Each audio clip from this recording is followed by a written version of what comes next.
얘들아, 여기는 김해에 있는 수로 왕릉인데 강도사님이 신방 나왔다가 들어가는 길에 날이 너무 좋아서 잠깐 들려봤어요. 그리고 여기에서 또 아름다운 이 하늘이 있는 이곳에서 오늘 창세기 17장 한번 나눠보려고 합니다. 우리 또 집중해서 한번 들어볼까요? 창세기 17장에선 크게 네 가지를 살펴볼 건데 네 가지 다 반복돼요. 뭐냐면 이름이 바뀌었고 할례, 이름이 바뀌었고 할례. 그러니까 네 가지가 반복이 돼요. 집중해봐요. 자, 첫 번째, 이름이 바뀌었어요. 아브람에서 아브라함으로 이름이 바뀌었어요.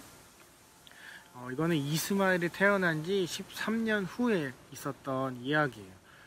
그러니까 아브라함이 99살, 그리고 이제 가나안 땅에 와서 산지 24년이 되던 그때 있었던 일이에요. 얼굴이 이렇게 반짝반짝거리네. 하나님이 다시 언약을 맺으셨어요. 15장에서 하나님이 맺으셨던 그 언약은 땅에 관한 언약이었다면 이 17장은 자손에 대한 언약이에요. 그런데 시기가 좀 이상하지 않아요? 어떻게 보면 약속의 아들로 생각할 수 있는 이스마엘이 태어났는데 하나님이 다시 나타나셔가지고 자녀에 대한 그런 약속을 하고 계시는 거예요. 왜냐하면 흔들리고 있는 이 사람에 대한 언약의 그 약속을 다시 한번 흔들리지 않도록 맺기 위해 찾아오신 거예요.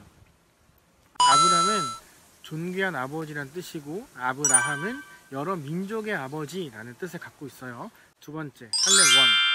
하나님께서 아브람에게 순종하며 흠 없이 살라고 말씀을 하셨어요. 그러면서 할례에 대한 이야기를 하셨는데 이 당시 할례는 뭐냐면 이걸 받으면 우리 가족의 구성원이다. 너는 이제부터 우리 가족으로 인정할 거야 라는 뜻을 가진 그런 하나의 상징적인 의미였어요. 하나님께서 할례를 하라고 하셨던 건 이 할례를 해야지만 내가 약속을 지키겠다 그런 게 아니라 이 할례, 우리 몸속에 새겨진 이 할례를 통하여서 나와의 약속을 기억해라. 내가 너와 한 약속을 지킬 거야. 그러니까 그것을 기억해 라고 말씀하시기 위해서 할례를 하라고 하셨어요. 이건 다시 말해서 우리에게 고통이나 아픔을 주기 위한 것이 아니라 언약의 증거, 매일매일 하나님을 떠올리고 기억해라, 이것의 의미예요. 할례에 대해서는 뒤에 좀 더 자세하게 배우겠습니다. 세 번째, 이름의 변화 2. 이번엔 아내 사레가 사라로 이름이 바뀌어지는 그런 일이 일어납니다. 사레라는 뜻은 공주, 왕비라는 뜻이에요. 그런데 사라는 여러 민족의 어머니라는 거죠. 이건 매우 중요해요. 어제 우리가 배운 것처럼 하갈은 천사가 이름을 불러준 첫 번째 여자였다면 사레는 성경에서 나오는 유일한 이름이 바뀐 여자이면서 지금은 아이를 낳을 수 없는 몸, 그런 상태를 가진 여자예요. 그런데 이런 여자에게 하나님께서 여러 민족의 어머니가 되게 해주겠다라는 이 말은 상당히 충격적인 거죠. 왜냐하면 본인 스스로가 알아요. 나는 아이를 낳을 수 없다는 것. 그런데 하나님이 여러 민족의 어머니가 되도록 해주겠다고 약속을 하신 거죠. 이 이야기를 듣는 아브라함이 엎드려 있다가 하고 웃으면서 혼잣말을 해요. 하나님께서 그 웃음을 보고 아들의 이름을 지어주시는데 그 아들의 이름은 이삭이에요. 이삭의 이름의 뜻은 그가 웃다 라는 뜻이죠.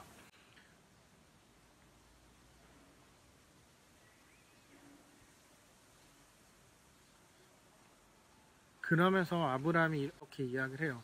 하나님, 이스마엘이나 잘 키워주세요. 하나님께서 이 이야기를 들으시고 이스마엘은 너의 약속의 자녀가 아니지만 내가 너의 그 말을 들었으니 이스마엘을 통해서도 큰 민족을 이루게 해주겠다 라고 말씀을 하세요. 마지막 네 번째, 할례 2. 이 이야기를 들은 아브라함이 엎드려서 혼자 웃던 이 아브라함이 다시 마음을 정리하고 벌떡 일어나서 그날 바로 할례를 행하기 시작을 해요. 할례를 하면 움직일 수가 없어요.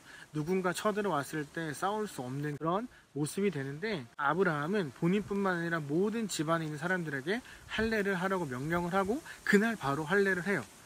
아까 말한 것처럼 다른 사람들이 소돔과 고모라를 공격했던 그 동쪽 왕들처럼 아브라함을 쳐들어오면 모든 걸 다 뺏기게 되는 상황임에도 하나님 믿습니다 라는 믿음 안에 할례를 온 집안의 남자들이 한 거죠. 우리가 이걸 통해서 배워야 되는 건 이거예요. 가장 적절한 때에 응답하시는 하나님. 아브라함과 사라가 생각했을 때 더 이상 아이를 낳을 수 없다는, 사람의 힘으로 아무것도 할 수 없다는 그때에 하나님께서 나타나셔서 드디어 내가 너와의 약속을 이루어 주겠다 라고 말씀을 하세요.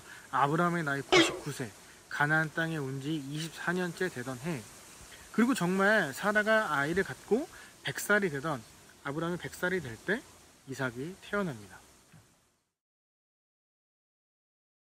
1번, 아브라함에서 아브라함으로 이름이 바뀌었죠. 아브라함의 이름의 뜻은 존귀한 아버지였어요. 아브라함의 이름의 뜻은 무엇일까요? 두 번째, 사레도 이름이 바뀌었죠. 사레의 원래 이름의 뜻은 왕비, 공주였어요. 그럼 바뀐 사라의 이름은 무엇이었을까요?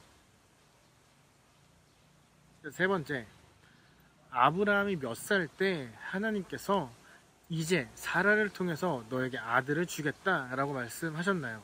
몇 살 때? 네 번째, 하나님께서 이건 너와 내가 맺은 언약의 상징이다, 모든 남자들은 이것을 해라 라고 말씀하셨는데 그것은 무엇일까요? 곧 학교를 가겠지만 집에서 답답해할 우리 친구들을 위해 하나님이 지으신 이 아름다운 하늘과 산, 그리고 이런 또 멋있는 한옥들을 보여줍니다. 우리 친구들 곧 만날 수 있으니까 조금만 더 버티고 힘을 냈으면 좋겠어요. 그럼 안녕.